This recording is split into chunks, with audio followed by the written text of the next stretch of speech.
تعالوا نشوف الطريقة الصحيحة لإدخال صورة على برنامج الأوتوكاد.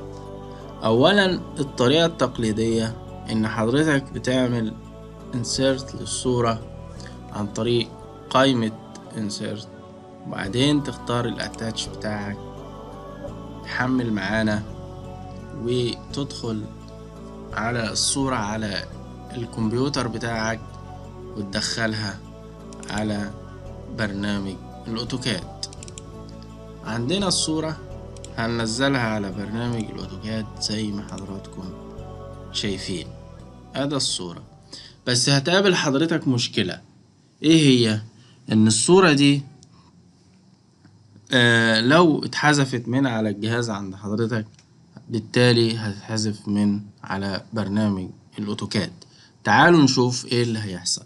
تعالوا اولا نسيف الملف كنترول اس على الديسكتوب ونديله اسم، مثلا اي اسم ونعمل سيف للملف ونقفل برنامج الأوتوكاد ونفتح برنامج الأوتوكاد تاني. أولا قبل ما نفتح برنامج الأوتوكاد تعالوا نحذف الصورة من على الجهاز.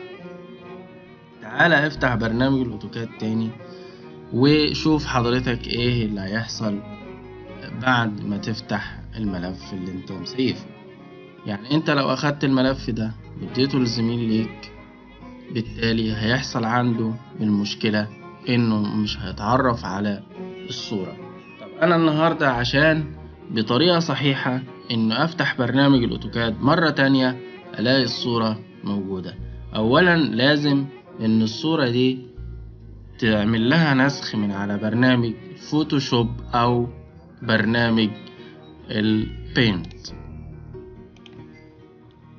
طيب تعالوا نشوف الصورة أو ندخلها إزاي بطريقة صحيحة على برنامج الأوتوكاد. أولا تعالوا نقفل الملف، تمام، ونحذف الملف خالص ونفتح برنامج الأوتوكاد من جديد ونشوف الطريقة الصحيحة هتكون إزاي. أولا أنا قلت لحضرتك لازم تدخل الصورة الأول على برنامج الفوتوشوب أو البينت. تعال نشوف حضرتك هنعملها ازاي. هنعمل اوبن للصورة على برنامج على برنامج فوتوشوب ونعمل لها نسخ من برنامج فوتوشوب.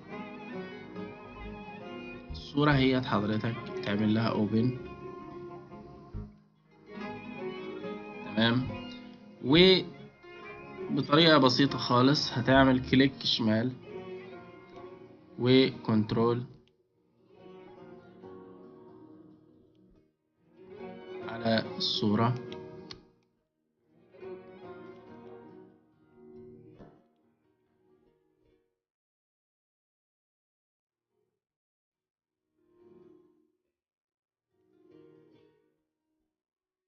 تمام، كنترول مع كليك شمال.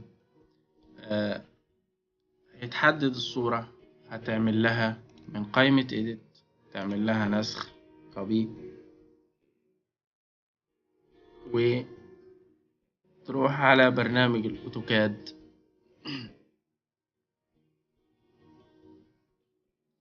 وتروح على هوم وكليبورد وبيست سبيشال، وتاني حاجة تضغط اوكي تنزل الصورة هنا زي ما حضرتك. تعالى سيف الملف كنترول اس، سجل على ديسكتوب، سمي الصورة بأي اسم حضرتك تحبه، سيف، اقفل الملف، تمام.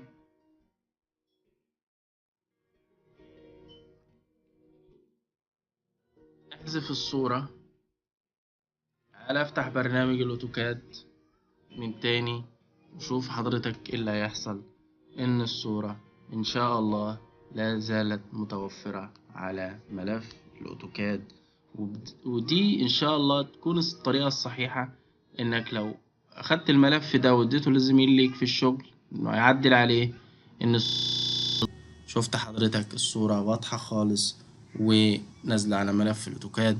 أرجو إن حضرتكم تكونوا استفدتوا من الطريقة ديت، و سواء حضرتك كنت تعرف الموضوع ده أو ما تعرفوش، نرجو الدعم. وشكرا، والسلام عليكم ورحمة الله وبركاته.